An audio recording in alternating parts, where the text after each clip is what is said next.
ஃப்ரெண்ட்வுட்ஸ் நேயர்கள் வணக்கம். இது சினிமா குத்துகள். சினிமால நடக்கக்கூடிய பல சுவாரஸ்யமான விஷயங்கள், பல புதுமையான விஷயங்களை மக்களாகிய உங்ககிட்ட ஃப்ரெண்ட்வுட்ஸ் மூலமா கொண்டு சேர்க்கறதுல நாங்க சந்தோஷப்படுறோம். அரசியல்ல 1000 நடக்கலாம், ஆனா சினிமால என்ன நடக்குதுன்றதை தெரிஞ்சுக்கணும்னு தான் மக்கள் ரொம்பவே எதிர்பார்ப்போட இருப்பாங்க. யார் அந்த ஹீரோயின்? இப்படி இல்லாம அன்சிகா பண்றாங்க. யாரும் எதற்கும் விதிவிலக்கு அல்ல.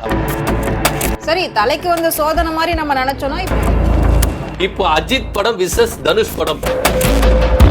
இன்னைக்கு சினிமால என்னென்ன விஷயங்களை நாம புதுமையா பார்க்க போறோம். சினிமால நாள்தோறும் நிறைய கூத்துக்கள் நடக்குது. அதாவது நம்ம என்ன பண்ணிருப்போம்னா, இந்த ஹீரோயின் ரொம்ப சாஃப்ட்டுப்பா, இந்த ஹீரோ ரொம்ப கருணை உள்ளவங்க அப்படின்லாம் நம்ம என்ன பண்ணிருப்போம், அவங்க ஒரு ஃபேஸ்ல வச்சு நம்ம என்ன பண்ணிருப்போம் பார்த்திருப்போம். இந்த ஹீரோயின் மாதிரி தான் நம்ம வரணும், இந்த ஹீரோயின் மாதிரி எங்கேயுமே கிடைக்காது, தமிழ்நாட்டுல கூட கிடைக்காது அப்படின்ற மாதிரி எல்லாம் நம்ம என்ன பண்ணுவோம், தேடி தேடி அலைஞ்சிருப்போம். ஆனா பின்புறம் பாத்தீங்கன்னா இந்த ஹீரோயின் இப்படியெல்லாம் செய்வாங்களா அப்படின்னு சொல்லிட்டு பிரமிக்கத்தக்கதான ஒரு விஷயங்களை என்ன பண்ணிருக்காங்க, ஒரு ஹீரோயினுக்கு நடந்திருக்கு. யார் அந்த ஹீரோயின் அப்படின்னு பாத்தீங்கன்னா, மும்பையை சார்ந்த அன்சிகா மோத்வானி. இவங்க ரொம்ப பிரபலமான, ஆமா, அன்சிகா எவ்வளவு ஒரு சப்பியான ஆர்டிஸ்ட். அது மட்டும் இல்லாம சின்ன தம்பி குஷ்புன்னு பேர் வாங்கின ஒரு ஹீரோயின். பல இளைஞர்கள் மனதை கொள்ளை கொண்ட, அதாவது குறுகிய காலத்திலே கொள்ளை கொண்ட ஒரு அழகான நடிகை, கனவு கன்னியா கூட இருந்தாங்க. சோ எல்லாத்துக்குமே ஹன்சிகா அன்சிகா அன்சிகா அவங்க ஹீரோயினியாவும் பார்த்தோம், அழகான ராட்சச பேயாவும் நம்ம பார்த்திருக்கோம். அப்படிப்பட்டவங்க இப்ப என்ன, அவங்களுக்கு என்ன ஆச்சு? நல்லா தானே மேரேஜ் பண்ணி செட்டில் ஆயிருக்காங்க. ஆமா, தமிழ் படத்துல இங்கேயும் காதல், நிறைய படங்கள் அவங்க என்ன பண்ணிருக்காங்க, நடிச்சிருக்காங்க. டாப் ஹீரோயின்ல எல்லாம் என்ன பண்ணுவாங்கன்னா, ஒரு காலகட்டத்துல முன்னாடி வந்தாங்க, இளைஞருடைய கனவு கன்னிகள் அப்படின்ற மாதிரி அந்த லிஸ்ட்லயே என்ன வந்தாங்க. அப்படி போயிட்டு இருக்கும்போது அவங்களோட பர்த்டேக்கு பாத்தீங்கன்னா ஒரு அனாதை இல்லத்துக்கு போயிட்டு குழந்தைகள் எல்லாம் என்ன பண்ணாங்க, தத்தெடுத்தாங்க. ஒரு 10 குழந்தைகளும் நினைக்கிறேன், தத்தெடுத்து அந்த குழந்தைங்களுக்கு தேவையானது எல்லாமே அவங்க என்ன பண்ண ப்ரொவைட் பண்ணாங்க. அதுலயே அவங்க என்ன பண்ணாங்க, பரவாயில்ல, அன்சிகா மோத்வானி இந்த அளவுக்கு இரக்கம் உள்ளவங்களா இருக்காங்க, அவங்களுக்கு ரொம்ப இரக்கமுள்ள மனசுப்பா அப்படின்லாம் சொல்லிட்டு என்ன பண்ணாங்க, பேர்லாம் வாங்கியிருந்தாங்க. 2022 தொழிலதிபர் சோகல் என்ன பண்ணாங்க, கல்யாணம் பண்ணாங்க. ஜெய்ப்பூர்ல பிரம்மாண்டமா இவங்களுடைய திருமணம் நடந்துச்சு. கல்யாணம் முடிந்து ஒரு 10 நாட்கள் தான் இருக்கும். அதுக்குள்ள பாத்தீங்கன்னா அவருடைய பிரதர் பிரசாந்த் மோத்வானி இருக்காருல்ல, அவருக்கும் அவருடைய மனைவி முஸ்கான் நான்சி, இவங்க 2 பேருக்கு கருத்து வேறுபாடு என்ன பண்ணிருக்காங்க, பிரிஞ்சு வாழ்றோம் அப்படின்னு சொல்லிட்டு என்ன பண்ணிருக்காங்க, பிரிஞ்சு வாழ்ந்துருக்காங்க. அதுக்கப்புறம் பாத்தீங்கன்னா இந்த முஸ்கான் நான்சி என்ன பண்றாங்கன்னா, போலீஸ் ஸ்டேஷன்ல, மும்பை போலீஸ் ஸ்டேஷன்ல போய் என்ன பண்றாங்க, ஒரு கம்ப்ளைண்ட் கொடுக்குறாங்க. யார் பேர் மேல கொடுக்குறாங்க பாத்தீங்கன்னா, அன்சிகா மோத்வானி மேலயும் அவங்க அம்மா பேர் மேலயும் என்ன பண்றாங்க, ஒரு கம்ப்ளைண்ட் கொடுக்குறாங்க. என்ன கம்ப்ளைண்ட் அப்படின்னு பாத்தீங்கன்னா, நானும் எங்க வீட்டுக்காரங்களுக்கும் சண்டை நாங்க பிரிஞ்சு வாழ்ந்துருந்தோம், ஆனா நாங்க ஒன்னா சேர்ந்து வாழ்றதுக்கு நானும் அவரை ட்ரை பண்ணோம், ஆனா எங்களை சேர விடாம அன்சிகா மோத்வானியும் அவங்க அம்மாவும் என்ன பண்றாங்க, என்ன ரொம்ப கொடுமைப்படுத்துறாங்க, என்ன அடி நடிச்சிருக்காங்க அப்படின்ற மாதிரி என்ன பண்ணுங்க. கிட்டத்தட்ட ஒரு நாத்தனார் கொடுமைன்னு வச்சுக்கோங்களேன். நம்ம என்ன பண்ணுவோம், நம்ம ஃபேமிலிங்கள தான் என்ன பண்ணுவோம், நிறைய நம்ம படங்கள்லாம் பார்த்திருக்கோம், நாத்தனார் கொடுமைகள், மாமியார் கொடுமைகள் நடந்திருக்கு. ஆனா பிரபலமான ஒரு நடிகை வீட்டிலேயே பிரபலமான நடிகையே என்ன பண்ணிருக்காங்க, நாத்தனார் கொடுமை பண்ணிருக்காங்கப்பா அப்படின்ற ஒரு செய்தி சினிமா துறையில ஒரு பெரு அதிர்ச்சியை ஏற்பட்டிருக்கு. ஏன்னா இவங்க இரக்கமுள்ள ஒரு நடிகை, ஏன்னா குழந்தைகள் எல்லாம் தத்தெடுத்திருக்காங்க. அப்படி இருக்கும்போது பொது சேவை பண்றாங்க. இப்படி இருக்கும்போது தன்னுடைய குடும்பத்தில இப்படி எல்லாம் நடந்துப்பாங்களா அப்படின்ற போது ஒரு ஆச்சரியமான விஷயமா இருக்கு. அன்சிகா மோத்வானி அது மாதிரிலாம் பண்ண மாட்டாங்கப்பா, அவங்க ரொம்ப இரக்கம் உள்ளவங்கப்பா அப்படின்னு சொல்லிட்டு பேசினாலும் இல்ல, இவங்க பண்ணிருக்காங்கன்னு சொல்லிட்டு மும்பை போலீஸ் ஸ்டேஷன்ல என்ன பண்ணிருக்காங்க, கம்ப்ளைண்ட் கொடுத்திருக்காங்க. மும்பை போலீஸ் என்ன பண்ணிருக்காங்க, கம்ப்ளைண்ட் பண்ணி எஃப்ஐஆர் எல்லாம் போட்டிருக்காங்களா. இந்த விவகாரம் ரொம்பவே தீவிரம் அடைஞ்சிருக்கு அப்படின்னு சொல்றாங்க. இருந்தாலும் கொஞ்சம் வருத்தமா தான் இருக்கு. அன்சிகா மோத்வானி இது மாதிரி எல்லாம் பண்ணுவாங்களா அப்படின்ற மாதிரி ஒரு கவலையாவும் இருக்கு. ஆமா, யாரும் எதற்கும் விதிவிலக்கு அல்ல அப்படின்றதுக்கு இது ஒரு சிறந்த உதாரணமாவே இருக்கு. ஏன்னா எல்லாருக்குமே குடும்ப பிரச்சனைகள், ஏன்னா ஒரு நம்ம என்ன பண்றோம்னா பிரபலம் அப்படின்னு பாத்துறோம், அவங்களுக்கு எல்லாம் என்னப்பா பிரச்சனை இருக்க போகுது, பர்சனல் அண்ட் ஃபேமிலி இஷ்யூஸ் எல்லாமே இருக்கு போல. அப்ப மாமியார் நாத்தனார் குடும்பம் சாதாரண பெண்களுக்கு மட்டும் இல்ல, எல்லா பெண்களுக்கும் பிரபலமான குடும்பங்களே நடக்குது அப்படின்றது நல்லாவே தெரியுது. ஓகே, சோ இதெல்லாம் ஒரு பக்கம் இருக்க, புஷ்பா படம் வெளியாச்சு, பயங்கரமான ஒரு வரவேற்பை பெற்றுச்சு. அதுக்கப்புறம் அதுல நிறைய சர்ச்சையும் ஆச்சு, பிரச்சனை ஆச்சு. மறுபடியும் பொங்கலுக்கு ரிலீஸ் பண்றாங்களா? பொங்கலுக்கு ரீ-ரிலீஸ் பண்ணலாம் அப்படின்னு சொல்லிட்டு எதிர்பார்க்கப்படுகிறது. 2024 டிசம்பர்ல இந்த படம் வெளியாகி ரொம்ப பரபரப்புகளை ஏற்படுத்தினாலும் அரசியல் என்ன பண்ணாங்க, உட்படுத்தினாங்க. நம்மளுக்கு நல்லாவே தெரியும், புஷ்பா 2 ரிலீஸ் ஆகி ஒரு பெண்மணி என்ன பண்ணாங்க, இறந்தாங்க. இப்ப அவங்களுடைய பையன் ரொம்ப கிரிட்டிக்கலான சுச்சுவேஷன்ல எல்லாம் இருக்கிறாரு அப்படின்ற மாதிரி சொல்லியிருக்கு. அல்லு அர்ஜுனும் கூட போய் ஹாஸ்பிட்டல் தான் பண்ணிருக்காரு, போய் பார்த்திருக்காரு. அவரை கைது பண்ணாங்க, கைது பண்ணி ஒரு நாள் சிறையில வச்சாங்க. ரொம்பவே பரபரப்பா இருந்தது. தெலுங்கானா ஃபுல்லாவே வந்து பாத்தீங்கன்னா தெலுங்கு இண்டஸ்ட்ரியில வந்து ரொம்பவே பரபரப்பா இருந்தது, பேசப்பட்டதா இருந்தது புஷ்பா 2. இதோட வசூல் பாத்தீங்கன்னா கிட்டத்தட்ட உலக அளவுல பாத்தீங்கன்னா 1800 கோடி வந்து என்ன பண்ணிருக்காங்க, வசூல் பண்ணிருக்காங்க. இருந்தாலும் இப்ப நம்ம பொங்கலுக்கு ரிலீஸ் எல்லாம் வருதுல, பொங்கல் படம் ரிலீஸ் வருது, பொங்கல் செலிப்ரேஷன் வருது, இதுக்காக என்ன பண்ணிருக்காங்கன்னா 2025 பொங்கல் 11ஆம் தேதி என்ன பண்ண போறாங்க, ரிலீஸ் பண்ண போறாங்க. மறுபடியும் ரீ ரிலீஸ் பண்ண போறதா தயாரிப்பு நிறுவனம் என்ன பண்ணிருக்காங்க, டிஸ்கஷன் பண்ணிட்டு இருக்காங்களா. அது இன்னும் அதிகாரப்பூர்வமா ரிலீஸ் பண்ணல. இதுல இன்னொரு விஷயமும் இருக்கு. என்னடா இவங்க வந்து திரும்பவும் இந்த படத்தை ரீ ரிலீஸ் பண்றாங்க, போட்ட காசுக்கு மேல அதிகமா எடுத்துட்டாங்களே, அப்புறம் என்ன திருப்பி ரீ ரிலீஸ் பண்ண போறாங்க அப்படின்ற ஒரு கேள்விகள் நம்மளுக்கு வரலாம். இதுல இன்னொரு அரசியல் என்ன அப்படின்னு பாத்தீங்கன்னா, ராம் சரண் படம் கேம் சேஞ்சர் இருக்குல்ல, அது வந்து 10ஆம் தேதி வந்து என்ன பண்ண போறாங்க, ரிலீஸ் பண்ண போறாங்க. அதற்கு போட்டியா திரும்பவும் இந்த படம் வருதுனால ரெண்டு ரசிகர்கள் என்ன பண்றாங்கன்னா ஒரே குழப்பத்தில் இருக்காங்களா. என்னப்பா இது, ரிலீஸ் ஆன படத்தை திருப்பி ரீ ரிலீஸ் பண்றதுல எந்த வித நியாயம் அப்படின்ற மாதிரி கேள்வி கேட்டாங்க.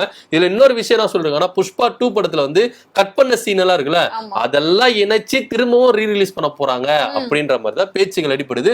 ஒருவேளை இதுக்கு ரொம்ப ஆர்வமா இருக்கலாம். ஏன்னா நிறைய படத்துல வந்து பாத்தீங்கன்னா கட் பண்ண சீன்லாம் வந்து பாக்குறதுக்கு ரொம்ப ஆர்வமா இருப்பாங்க. ஏன்னா ஒரு படம் வந்து நிறைய பிரபலமாயி நிறைய பப்ளிசிட்டி ஆகும்போது அந்த படத்துல கட் பண்ண சீன், இந்த சீன் இப்படி வச்சிருந்தா நல்லா இருந்திருக்குமே, இந்த சீன் இப்படி எடுத்தா நல்லா இருந்திருக்குமே, நம்மளே என்ன பண்ணுவோம், ஒரு டைரக்ஷன் பண்ணிருப்போம். சோ அந்த கட் பண்ண சீன் எல்லாம் எப்படி இருக்கும், அதெல்லாம் வச்சு பார்த்தா எப்படி இருக்கும் அப்படின்ற போது ரிலீஸ் பண்ணும்போது ரசிகர் மத்தியில ஒரு பெரும் பரபரப்பு ஏற்படுது, எதிர்பார்ப்புகள் ஏற்படுது. சோ அதனால புஷ்பா 2 படமும் இப்போ ரீலீஸ் பண்றதுனால அதற்கு எதிர்பார்ப்புகள் அதிகமா இருக்கு. கேம் சேஞ்சர் படமும் ரிலீஸ் பண்றதுனால அதுக்கு எதிர்பார்ப்புகள் இருக்கு. சோ ரசிகர் மத்தியில என்ன ஆக போகுது, ஏதாக போகுதுன்றது ஒரே குழப்பமா இருக்கு. பொறுத்திருந்து பார்க்கலாம் என்ன நடக்க போகுது அப்படின்றது. இப்போ இதெல்லாம் ரீ ரிலீஸ் பண்றாங்க. பொங்கலுக்கு நம்ம தல படத்தை வந்து ரொம்பவே எதிர்பார்த்தோம், விடாமுயற்சி. ஆனா அது இப்ப ரிலீஸ் ஆகலன்னு சொல்றாங்க. ஆமா, லைக்கா நிறுவனம் என்ன பண்ணிருக்காங்கன்னா ஒரு அஜித் ரசிகர்களுக்கு ஒரு அதிர்ச்சியை உண்டு பண்ணிருக்காங்க. என்ன அப்படின்னு பாத்தீங்கன்னா, விடாமுயற்சி படம் வந்து ரொம்பவே எதிர்பார்த்திருந்தாங்க அஜித் ரசிகர்கள். பாத்தீங்கன்னா ஒரு காலகட்டத்துல வந்து பாத்தீங்கன்னா கடவுள் அஜித்தே இந்த ஸ்லோகனம் வந்து பயங்கரமா வந்து என்ன பண்ணாங்க, ட்ரெண்டிங் ஆயிடுச்சு. எல்லா கண்ட்ரிலும் என்ன பண்ணாங்க, அஜித்தே கடவுளே அப்படின்னு. அப்புறம் இதெல்லாம் ரொம்ப பரவாயில்லங்க, சிஎம் பங்கு இருக்கிற ப்ரோக்ராம்ல எல்லாம் வந்து பாத்தீங்கன்னா அஜித்தே கடவுளே, அப்புறம் தமிழக வெற்றி கழக மாநாட்டுல கத்துனாங்க. சோ இந்த அஜித்தே கடவுள்ன்ற விவகாரம் வந்து ரொம்பவே பரபரப்பா பேசப்பட்டது. அஜித்தே வந்து என்ன பண்ணாருன்னா தன்னுடைய ரசிகர்களுக்கு வந்து என்ன பண்ணாரு, கடிதம் எழுதினாரு. தயவு செய்து என்ன நீங்க அது மாதிரி கூப்பிடாதீங்க, ஏகேன்னு கூப்பிடுங்க, அஜித்னு கூப்பிடுங்க, இந்த அஜித்தே கடவுளே இதுல வந்து ரொம்ப சந்தோஷப்பட மாட்டேன், ஆனா இதுல வந்து எனக்கு ரொம்ப பிடிக்காது, வருத்தம் தான் ஏற்படுது, அதனால இது மாதிரி கூப்பிடாதீங்க அப்படின்னு சொல்லும்போது அது சைலண்டா இருந்தது. இந்த அஜித்தே கடவுளே அப்படின்ற விவகாரம் எதற்காக வந்து இது ஏன் வந்தது அப்படின்னு சொல்லிட்டு நம்ம கொஞ்சம் யோசிச்சு பார்த்தோம்னா, விடாமுயற்சி அப்டேட்டுகள், அதாவது நீங்க அஜித் படம் எதுவா இருந்தாலும் அப்டேட் எதுவுமே தரலன்னா உடனே ரசிகர் என்ன பண்றாங்கன்னா அப்டேட், அஜித்தோட படம் அப்டேட். ஏன்னா நீங்க நம்ம ஐபிஎல் மேட்ச்ல கூட பாத்தீங்கன்னா நிறைய பேர் போஸ்டர்லாம் காட்டுறாங்க, அஜித் படம் அப்டேட் கொடுங்க, அப்டேட் கொடுங்க, துணிவு படம் அந்த படத்துக்கு எல்லாம் பாத்தீங்கன்னா, வேதாளம் படத்துக்கு எல்லாம் பாத்தீங்கன்னா அப்டேட் கொடுங்க, அப்டேட் கொடுங்க அப்படின்ற மாதிரி எல்லாம் என்ன பண்ணாங்க பேசியிருந்தாங்க. இப்போ விடாமுயற்சிக்கும் வந்து என்ன பண்ண போறாங்க, அப்டேட் கேட்டிருந்தாங்க. சோ இந்த விடாமுயற்சி படத்தின் மூலமா அப்டேட் கேட்கணும் அப்படின்றதுனா கடவுள் அஜித் என்ற வார்த்தைகள் வந்து பயங்கரமா ட்ரெண்டிங் ஆயிருச்சு. இப்போ பொங்கலுக்கு கடைசியா ரிலீஸ் பண்றோம் அப்படின்னு லைக்கா ப்ரொடக்ஷன் என்ன பண்ணாங்க, ரொம்பவே ஆர்வமா இருந்தாங்க. அஜித் ரசிகர்கள் என்ன பண்ணாங்க, ரொம்பவே ஆர்வமா இருந்தாங்க, ரொம்ப தலையில தூக்கி வைத்து கொண்டாடுறதுக்கு என்ன பண்ணாங்க, ரெடியா இருந்தாங்க.